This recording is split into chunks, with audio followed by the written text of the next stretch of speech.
11th Infantry Brigade is in fact the organization whose members perpetrated the monstrosity that we saw here remembered today. And Albert was a participant, and his insights caused me to start pulling elements together to think about. And while what I'm going to say is conjectural and some of it may not even be accurate, his point of view helped me pull my perspectives together. Okay, what are my perspectives? Well, I'm going to start out with good and evil. The massacre itself is unvarnished, uninhibited, unrestrained, uncomplicated evil. Not bad, but evil. And we're all obligated to fight evil. And we're all obligated to out evil. And most things in life aren't evil, bad things. And so my conversation about it will be nuanced and will raise issues, but are not meant to diminish the monstrous outcome that occurred here or to depersonalize it. Callie should be in jail, all right? That's enough. A lot of those other people should be in jail, all right? That's enough. But what really went on here? And here's my take on it. You know, I have a case of the ass against Secretary McNamara. It's no big secret. I don't like him. He's dead, all right? I hold him responsible because of his arrogance and his application of statistics in place of humanity and his evaluation of military policy. And I don't like him personally. Didn't like him personally. Secretary McNamara had a bright idea. He said, you know what? We're having a hard time getting personnel for the Army. Wouldn't it be way cool if we could get guys whose IQs weren't quite as high as the minimum requirement? They don't call them IQs in the Army. They got other letters. You know what I'm talking about, no matter how different it is. What would happen if we took in a bunch of people who were below intellectual standards and integrated them one per platoon or company, and we could follow their performance as an experiment to see whether they're fully qualified to be in the Army? Okay? That was his brilliant idea. So they started to bring these guys in Project 100,000, and they put them together for training in Hawaii. But before they broke up, the war in Vietnam escalated, and many of those guys of inferior intellectual quality became soldiers in the 11th Infantry Brigade of the Americal Division. That doesn't mean all of them were this way. It doesn't mean that intellectual shortcoming rationalizes misconduct. I'm not saying that, but it starts to set the picture for you. Somebody had a brilliant idea, didn't think of the consequences, and then when the idea might have borne fruit, no, we need people desperately. We're going to escalate. We're going to surge. We're going to do this thing. We're going to fix it up because there's light at the end of the tunnel. And in December of 1967, over they went, over to Vietnam. When they got to Vietnam, it turned out there were 4 lieutenant colonels in the 11th Infantry Brigade and 3 maneuver battalions. Careers are vitally important in the military, and the way you get promoted is having success as a combat commander. There are other ways, but it's the best way. So you had 4 lieutenant colonels and 3 battalions. So someone said, why don't we create a task force and give one of the lieutenant colonels the task force, and we'll take companies from each of the other battalions and give him those companies, and then all 4 lieutenant colonels can have combat experience on their record.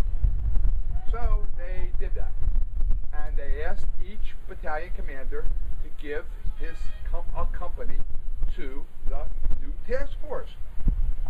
Great idea. So what did the battalion commanders do when they gave a company to the new task force? What did they do? Yes, they gave them the worst. And not only did they give them the worst, but they had a couple of losers in a couple of other companies. They'd stick them in there and take the good ones out of the weakest company, and that way they were schunkaroonies, okay? Whatever word you want to use. Does that mean they're morally bad? No. But it helps set it up for you. Furthermore, the unit operated fairly cohesively nearby, but they needed a mission for the new task force, named after the lieutenant colonel who was to be the commander, Lieutenant Colonel Barker, Task Force Barker. So they sent him out there a ways. Get a little bit away from the headquarters and all that culture, and you go maneuver out there, which turns out to be around here, when they're in July back there. Now, it doesn't seem very far, unless, of course, you're living out there all the time, walking through the rice paddies and the trees and all those things. All right. So they're given a company of VC to follow. They follow the company of VC, and guess what? The company of VC are veterans. They are rookies. They have few senior sergeants who have a clue, and as they go around, they get ambushed every couple of days, and they lose one. They lose two. They lose two. They shoot some people, perhaps, but they can't find anybody. They have no kill. They go on and on, days, weeks, months. They're getting blooded by being shot up from time to time, but they don't kill anybody.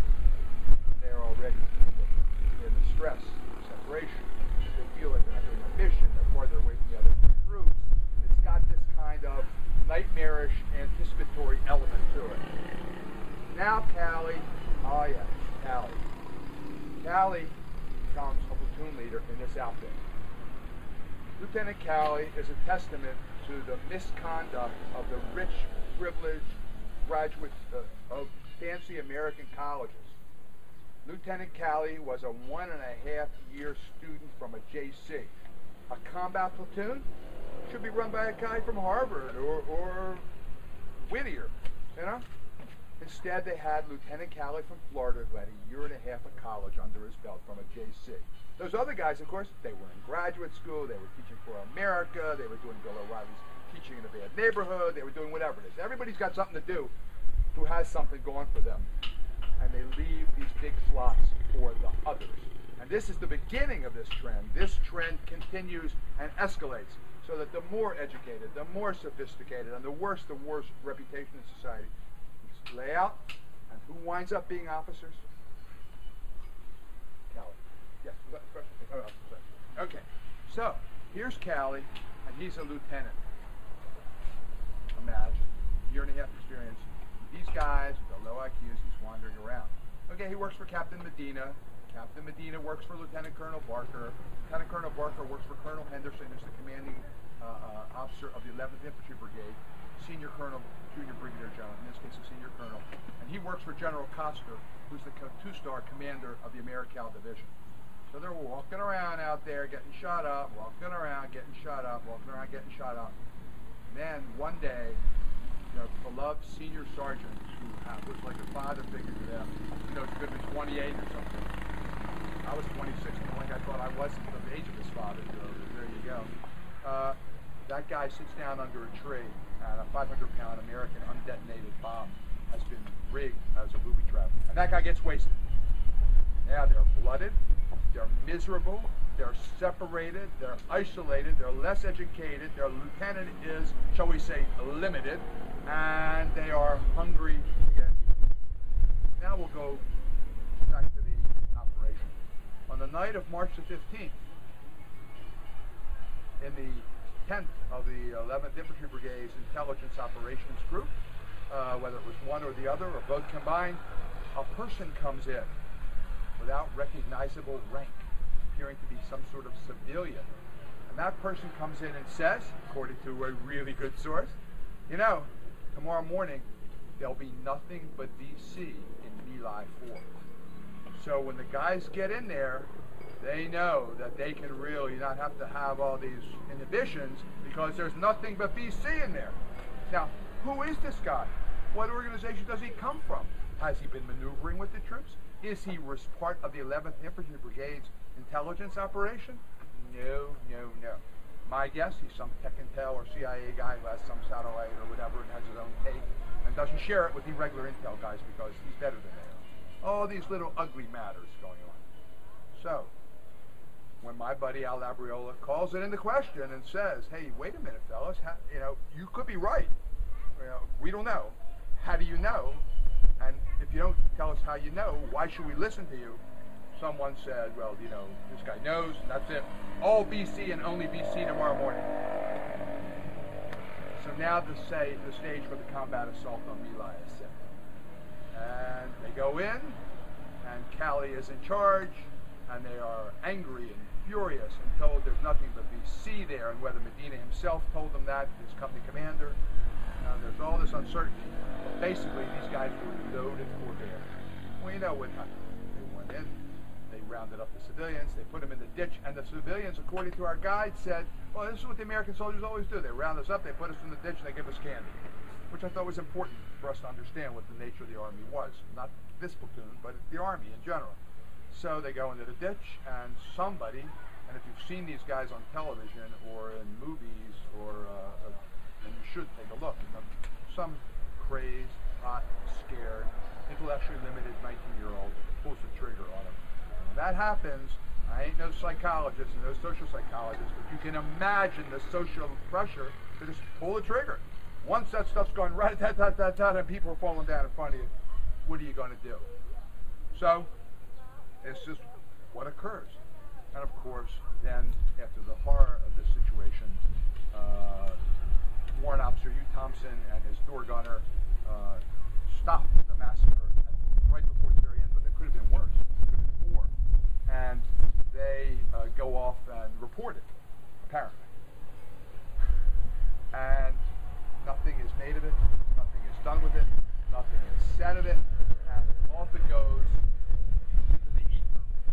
Well, when my buddy Al Labriola gets the report about this event, here's what the event says. The report says, VC stronghold, blah, blah, blah, 104 killed, 4 weapons taken. Okay, so probably some of these people, maybe all of them were VC, and probably they had weapons. But Al, actually having a higher IQ than most human beings on the face of the earth, says, you know, we've seen lots of reports, and I've never seen one with 104 killed and only 4 weapons. It's not congruent. It doesn't come together. There's something wrong here. What's going on? Nothing. And they just move on to do their business.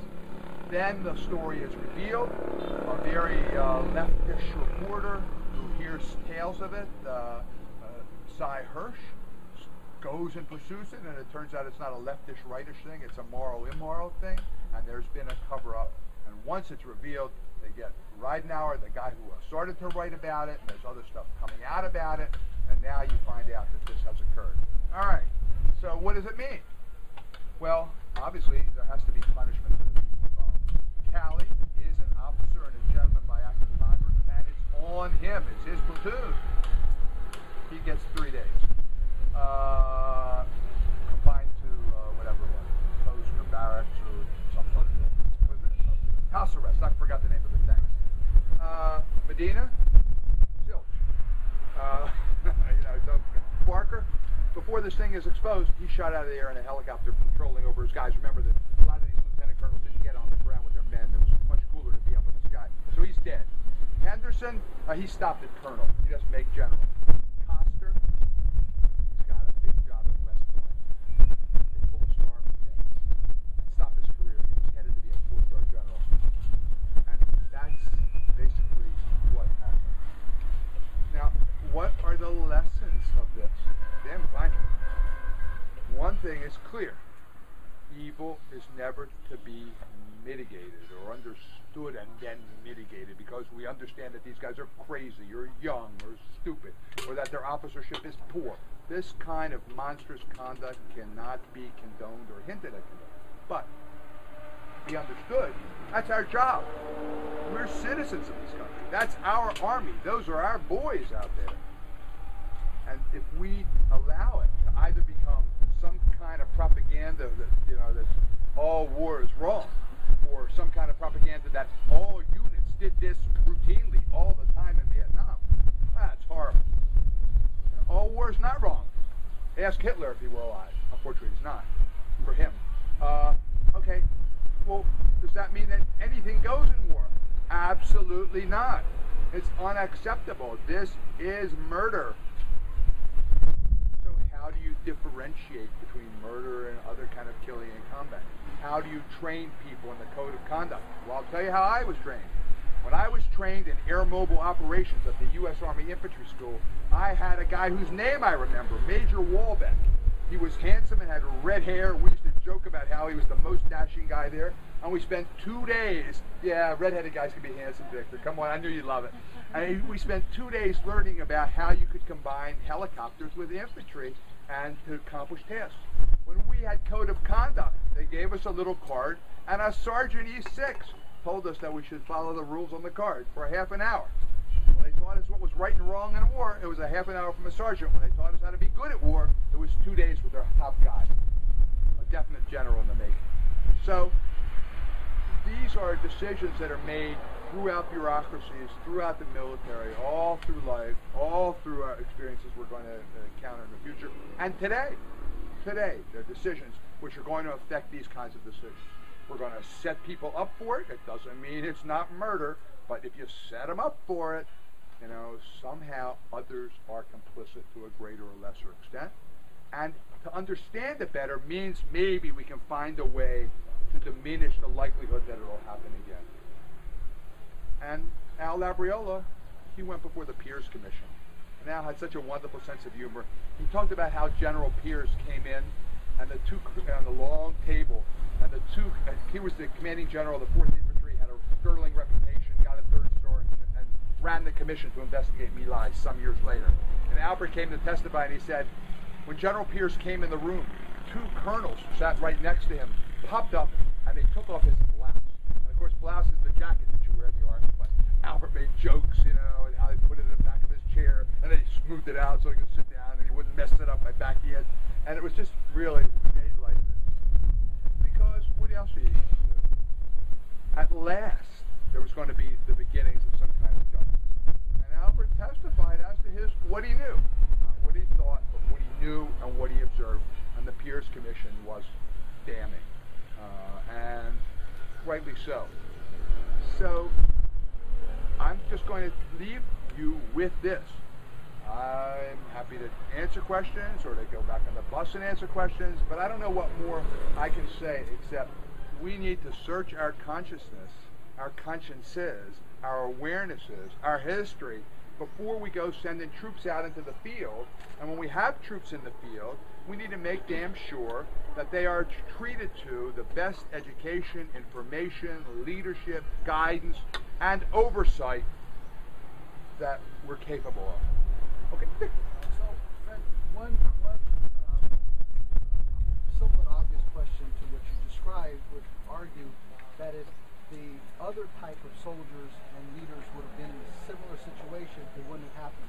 So are you saying that in war, if the properly high IQ and trained platoon leaders would not react in that situation? Is that what you're arguing? I'm arguing that you should think about it. That you should think about, what if Colonel Barker were on the ground instead of flying around in the helicopter? What if they had an average spectrum of IQ? What if a college person from, let's mock some school that we really dislike? What if Oxy, right? What if some loser from Oxy was the platoon leader with 4 years of college and 25 years old instead of Lieutenant Calley with a year and a half at JC, where he was not, to put it mildly, an outstanding student? What difference could it have made? What difference would it have made in one case? And what's the likelihood in terms of policy if you could come to a different outcome? I'm saying because you're all educated, you're all sophisticated, you're all worldly, and you're all older than lots of other people, although some of you are pretty darn young, you're obligated to think about it. And then when you hear people say, all war is bad, all war is the same, blah, blah, blah, baloney. I'm going to tell you, well, they're our boys and we have to stand by them even though they murdered people, because there wasn't really murder, because in war there is no murder. You should think the same thing you think when a president says, well, when I'm the president, I say it, it's right, because the constitutional outcome is whatever I say is okay, as some unnamed presidents have said from time to time. And this is part of the big show here. President Nixon pardoned Calley because he didn't want any of our guys to be diminished and caught up in endless investigations, which is legitimate. On the other hand, he didn't want the bad publicity. On the other hand, he didn't want to be messing around with it, and he didn't want to lose his political support among people who thought that you shouldn't mess with our guys in the middle of a war. You know, there are bunches of reasons going on here. I don't want to give you the answer. I'd like to give you the answer, but I'm arguing against people who have the answer. The answer? Take guys with lower IQ and integrate them in platoons, and let's watch their progress. Oops, they're on a big cluster, we need people. Try to anticipate the unanticipated and have protections, checks and balances, so the people who make giant policy decisions can't by fiat, initiate things like this without somebody saying, what do we do in these 5 cases? I'm calling for better governance. Yes? What's the excuse for the whiz kid setting this whole program up from the top? I think the excuse is that they wanted more people and they thought it was social welfare to give people a better opportunity. That IQ might be a diminishing factor and hurt the person's career, and if they did well in the organization, then they could raise themselves up, and it would show that IQ is not that important, and that a unit is more important than any individual. And that's, I mean, you can hear it, can't you? Let's give loans to desperately poor people to buy houses that they can't afford because they're good people, and we like them all very much. Somebody's got to be grown-ups. I blame the people who refuse to act like grown-ups, though they have privilege and should be the first ones to act that way.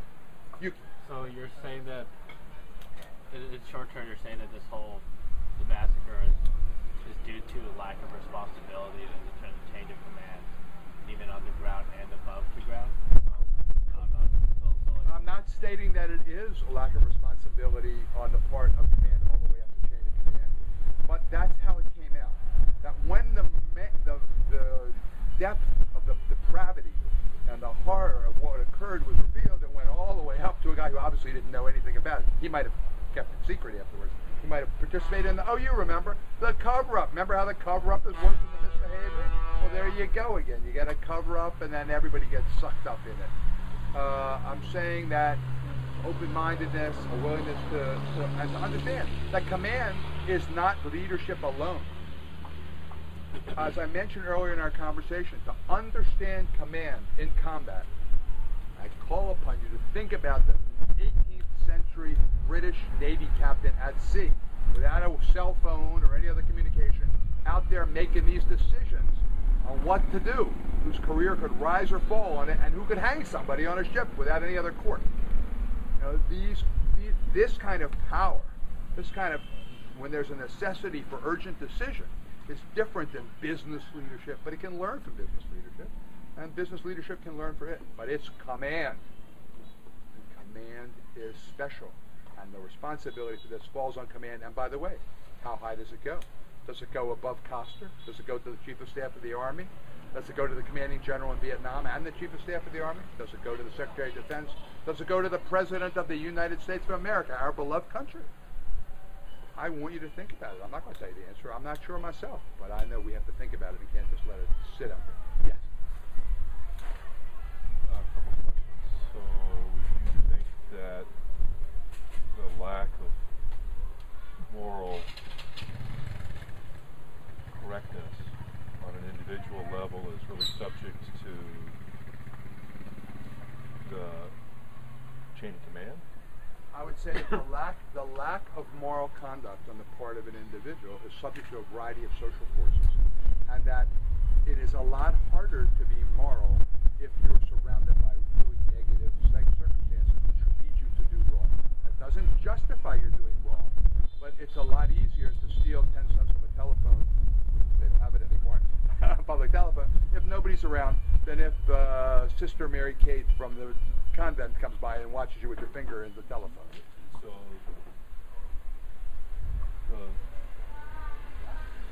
moral integrity is based upon whether somebody is there to enforce moral integrity. Moral integrity's likelihood of being the successful outcome is dependent upon natural checks in the order of things, not in every case, and should not be morally, but as a matter of practice, we know that.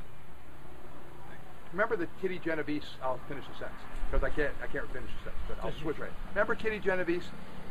Genovese, and she was being murdered downstairs in an apartment, and everybody was looking out the window, and they all said he's responsible, she's responsible. And now a lot of social scientists have said it's better if one person is there because that person feels responsible. Okay, this is about social setting for right conduct. People need to have a social setting for right conduct. Yes, I think it would be better if Colonel Barker were there. If the troops had better education and diversity, that the lieutenant had spent 2 days learning code of conduct instead of in a half an hour like we did, and if he were more intelligent, more rounded, and more sophisticated.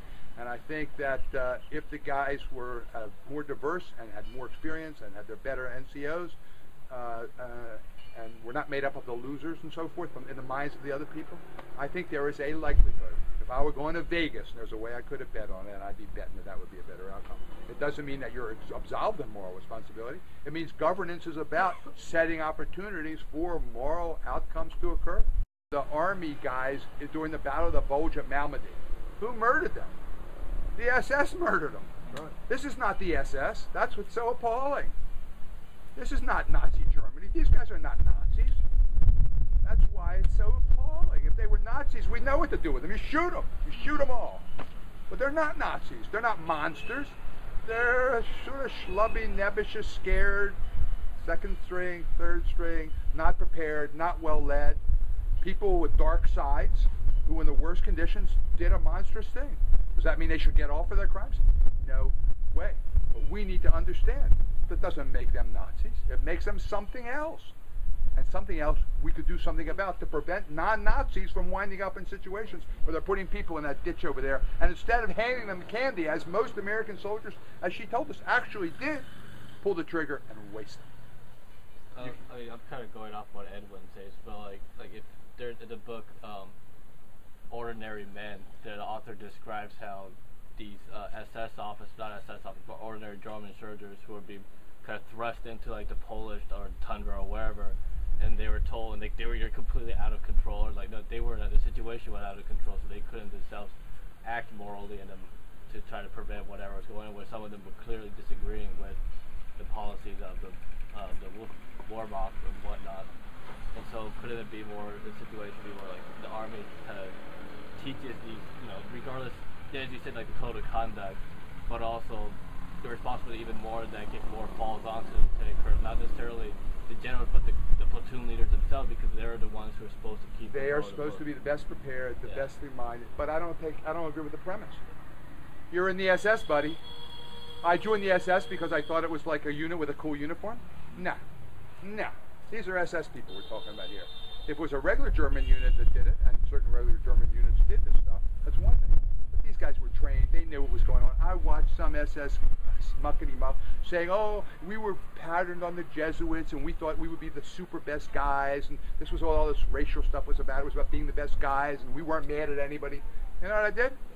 I got nauseous.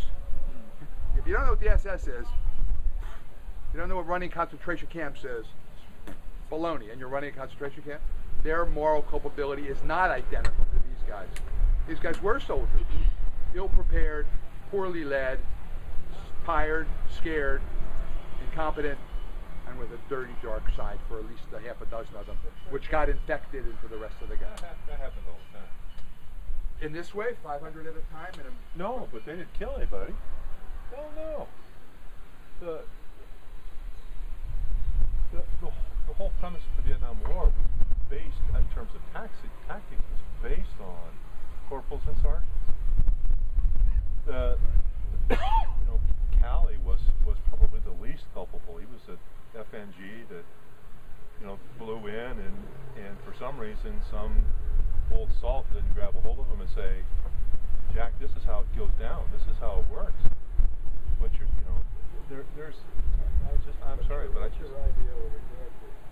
Well, back in those days, everybody was looking for body count, and this outfit didn't have body count. That's right, and this is also another element. And I don't know that I'm not responsive to you yet, Frank, but I think it's important to know that when you decide to go for body count, there are implications, and one of the implications is that your body count.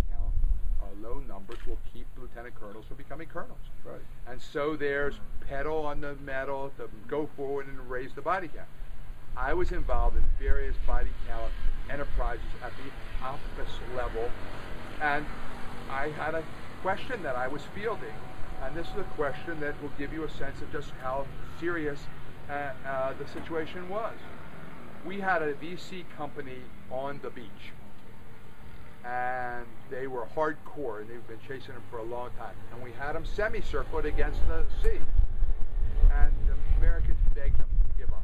Begged them, please, loudspeakers, please give up. And I'm sure their colonel or being company captain, was telling them, you guys, a lot of them took drugs, a lot of them believed the Communist Party line. Who knows what the reason is? They refused to give up. So the cav brought all the vehicles up at dusk and put the lights of all the vehicles on them and begged them to give up. They finally decided if they weren't going to give up, they might escape because it was night, and they called our friends in the Navy or Air Force, I forget, I think it was the Air Force, and they sent fighter planes over the area where the bad people, our enemies, were encircled. And they worked the area. It was a beach, no bunkers on the beach. Now, what happens? The guy says to me, he says, I have a problem. I said, what is it? He said, I found 2 fingers. Is that one body or 2 bodies? That's where body count gets you. You know, I'm not saying it's automatically wrong in every respect. Is that one body or 2 bodies? Well, it's 2 is the answer, because if it's 2, then your body count goes up.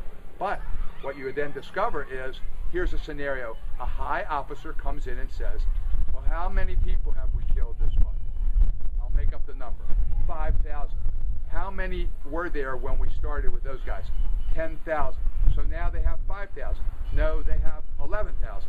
How can you kill 5,000 and you had 10,000 and they're 11,000? Well, they infiltrated 6,000 while we were killing 5,000. Well, we can't have that. We can't kill half of them and have the number go up. How about saying we killed 6,000 and say that really they only infiltrated 3,000, and so now instead of 10,000 at 13 and we killed 6, maybe there's 7,000. And then someone said, well, we can imagine them infiltrating a few less, but maybe it would be more like go up to 8,500, and then the other guy says, well, you know, can't we get it down to that their current strength is 8,000, and then negotiated a number and sent it off to headquarters. That's the body count. That they got 8,000 guys still left in the field as the enemy situation. A negotiation, as they say in Vietnam, right? A negotiation. And that's a lot of the stuff on which body count information was based. And this was in an outfit run by one of the finest generals. You can only imagine if it was a knucklehead or a super ambitious as opposed to a merely ambitious person who was a general. Who knows what the body count is? How can you tell? But the way is, when in doubt, negotiate the body count up and the total enemy in the field down, and show that you're stopping infiltration and killing a lot of the enemy, and then go from there and take the consequences. Because after all, in a year, the general will rotate out, and there'll be a new general, and it's his problem. Westmoreland, after this incident, said the troops did a marvelous job on the ground. And yes. Colin Powell was in charge of investigating, and he basically said nothing happened. Now, is it? I don't know that that's the case. You may be right, but I don't know that that's the case. He was in the Marical division, but I didn't know that. Yeah, this, from what I read, basically that's what he said. I could be exaggerating, but so is that because they didn't have full information? They were covering up. They decided they need to. Well, there certainly was a cover-up. So I don't know, because I don't know about Colin Powell, but Westmoreland believed that in combat, anything that besmirched his reputation would affect his reputation. Therefore, we're not going to affect his reputation because he was Mr. Reputation, Mr. Handsome, Mr. Charming. Well, you know, General Taylor, when he was the head guy at West Point, he introduced the study of Asian languages. General MacArthur reorganized the curriculum. Westmoreland taught Sunday school. We had the guy who was taught Sunday school. They said he's so handsome and so charming. His wife really runs things anyway, and if we have any problems, the ambassador will control him. And they took him over a tougher, meaner guy who might have been more demanding and insistent. And one of my buddies saw him a couple years ago as an old man, and he was found out that he was in the cab, and they had a conversation, and he said Westmoreland at that time remained clueless as to what had gone on under his tutelage. Those guys that flew the helicopters weren't first cav, were they? No, they were. I would like to add that to our crest, but you know, it saddens me. My advanced age saddens me for a bunch of reasons, and one is because I just saw the name of the door gunner in there again, and it went away. All I can remember is Thompson. But if you ever sit around your computer and you look up Hugh Thompson and you can find the other guy's name, give him a shout out in heaven, because you know, those guys did great good work, and we're lucky to be Americans in 1,000 ways. This makes it 1,001. But if we don't do anything about it, then you know, we're wasting our luck. Yes. Just, you know, stepping back for a moment, and I don't know if this is a really question or a comment, but it just seems as though we're talking about what should have happened on the battlefield and having the best and the brightest there. But ultimately, this comes down to accountability at the top. And we seem to have a history, whether it's in the military or in the world of finance or in government, of people at the top never being accountable for their actions. The people at the top ultimately create the paradigm, or created the paradigm that led to this situation here and other situations. They're never held accountable. So how can any kind of change that happens on the ground, or idealistic, these possibilities that we talk about, how can any of that ever really take effect if nobody at the top is held accountable? Well, I would. Can I comment to that? Oh yeah, please. Two things. One, in '68, there was some accountability because the Democratic nominee lost to Nixon, so that was number one. But then after Iraq and Afghanistan, we re-elected Bush, so there was no accountability. So I think it just depends. I think it just depends. Responsible for Abu Ghraib. He was never No, that's true. Never called to account for that. In terms of in the military, it's hard to keep them accountable because of the structure and the culture of the military. In politics and elections, two examples I'm giving is the American people did keep the Democrats accountable, and that's why Johnson didn't run for election because he knew he'd lose. So they did. The people kept the partisan, electeds accountable. And recently, Bush got reelected.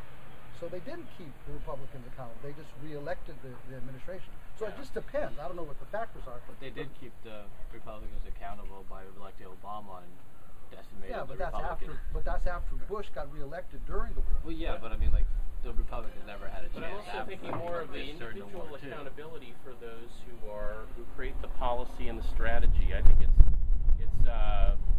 you're talking about an accountability that's a bit removed from what happened. There's the political accountability, but that's not holding the military people, the people at the Pentagon responsible, those who created the environment on the ground that led to, whatever kind of atrocity you want to talk about. Yeah, but And we don't seem to have that kind of accountability. I've been thinking about this and trying to put some perspective with respect to the conduct of both sides, and what happened here was unaccountably evil as you describe it. But it seems, as you've described, that it was the result of a combination of bad things coming together, converging to create a terrible result.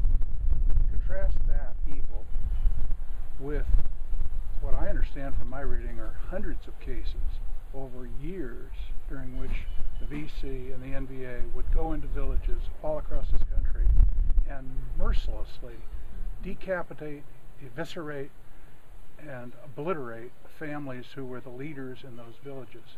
And they did that as a political strategy, not because they were of low intelligence, not because some intel guy told them they're all VC in there. They did it because that was the way they could terrorize and thereby control the population. Which is more evil, what happened here or what happened there? Well, we'll have a chance because tomorrow or the day after, when we're in Way, we will see the site of a heinous massacre 5 times to 10 times the size of this one, on purpose, with deception by the NDA in the city of Way. And we'll learn more about it. So none of this is meant to let the Nazis, the NVA, political killing squads off the hook. We have to kind of take care of ourselves and also hold others accountable. And this is not to say that all countries are the same or all standards are the same. We got to be better because we're us. Even though there's a price to pay in discomfort. Miss Bass, are you? Did you get back to Frank? Oh, say your question about the fact that sergeants and corporals had to stop it. It was their job. There is individual moral. It's just my opinion. There's individual moral responsibility, and if one person is not willing in that unit to stop it, then somebody else has got to step up and Somebody stop has it. to step up. They had disarmed whoever it was in there, and I have no doubt that those were VC. I have no doubt that they were smart from lots of people killed in their units and wounded in their units. I don't. That happens all the time. But without the individual responsibility, we really don't. You need to know the difference between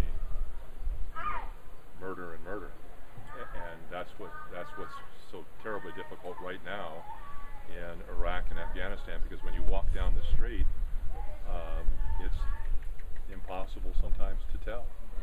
Good guys and bad guys are carrying guns. who knows? I love school.